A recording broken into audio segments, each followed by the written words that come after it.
Bonjour à tous, ici Vaudou de la team d'Airsoft Sierra.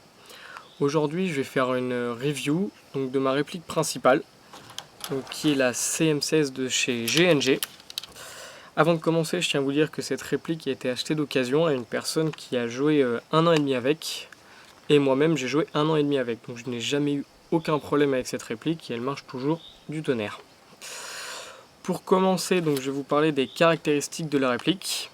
Ensuite, je vous parlerai donc de la gearbox et de comment atteindre le canon et la chambre pop.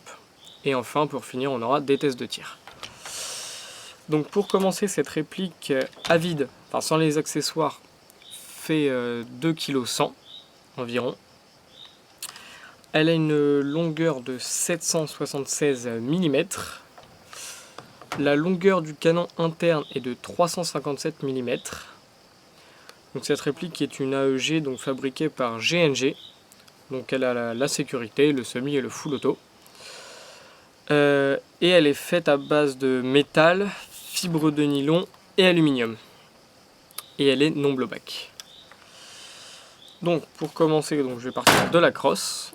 Donc oui, je sais, le drapeau français sur une réplique américaine, c'est un peu ironique. Donc pour revenir, la crosse, c'est une crosse type crâne, donc rétractable. C'est là où on va mettre une batterie de type bâton. Donc celle-là est une 9,6. Donc du coup la réplique a des câblages arrière. Voilà. Donc on enlève cette partie-là pour pouvoir mettre la batterie. Donc voilà. Donc la batterie, on la met comme ceci. Et voilà. Ensuite, on relève. On remet ça, voilà, et on referme le tout.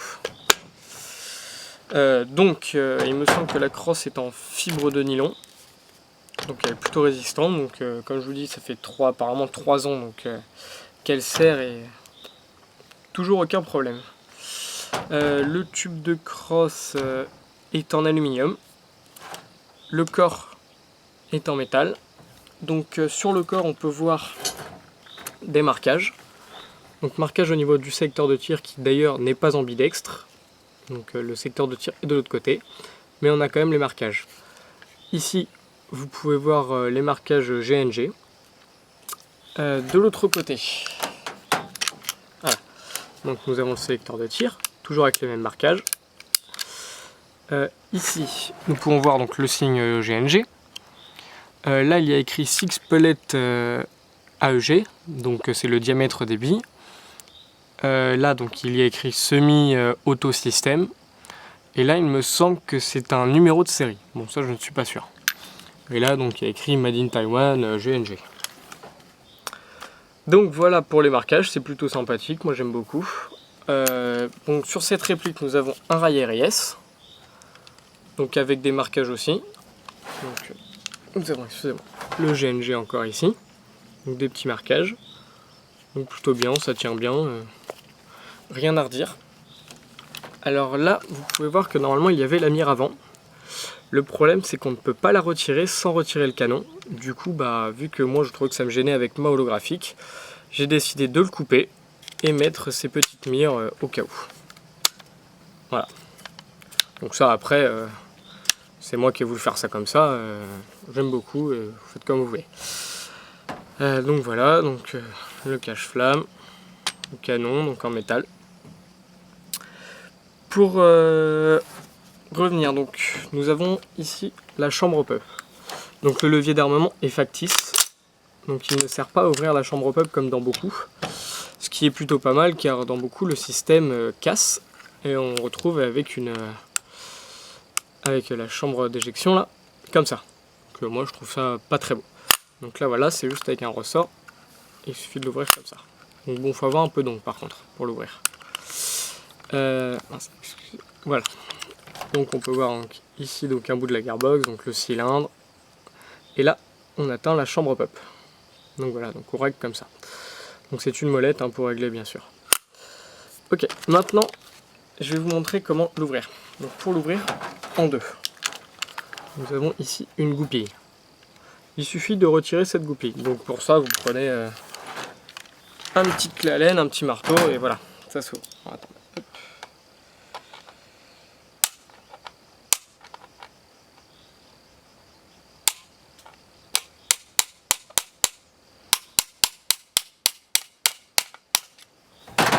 Voilà.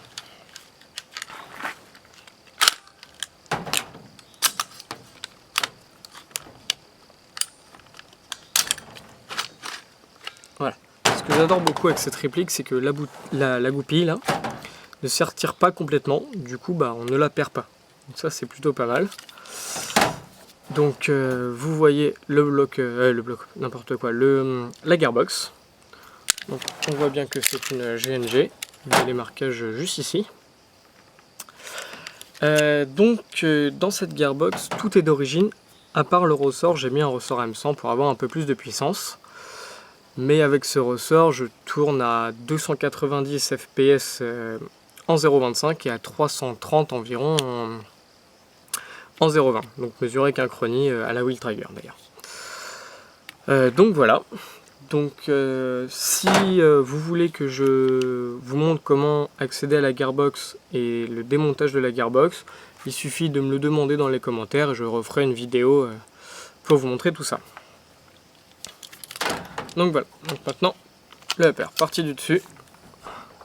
Donc bon, par contre le problème de la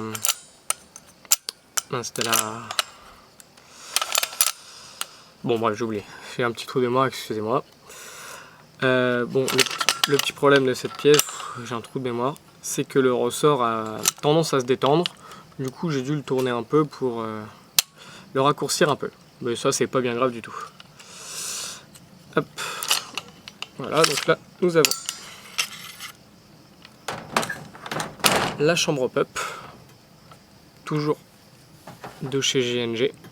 Donc la chambre pop est d'origine. Bien évidemment, j'ai changé le canon de précision. J'ai mis un Depthfire 602, il me semble, avec un joint au pop ATM, spécialement pour les ressorts type de M90 à M110, il me semble. Donc il fait très bien son boulot. Le canon de précision pareil, j'ai rien à redire. Donc voilà pour ce qui est de l'interne. Enfin de l'interne. Du canon en tout cas. Je n'ai rien à rajouter. Si pour la portée, j'ai à peu près, on va dire 5... Bon allez, on va être généreux, j'ai 45,50 m de portée efficace, vraiment. Et après, je dois avoir un peu plus, mais là, pas très efficace. Donc voilà. Bon voilà, j'ai fini pour la présentation globale de la réplique. Maintenant, on va passer au test de tir. Salut à tous, nous revoici pour des tests de tir. Donc je ne sais pas si vous voyez bien la cible qui est au bout. Donc là on est à peu près à 45 pas. Donc voilà, donc je vais faire du semi et du full auto.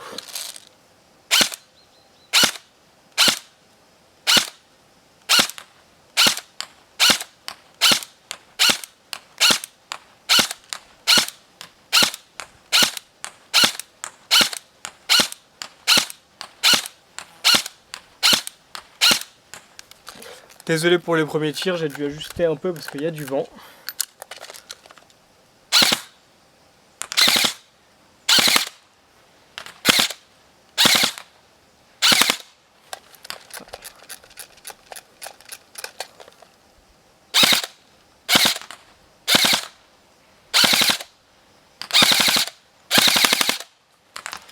Bon, le full auto en général ne me sert jamais.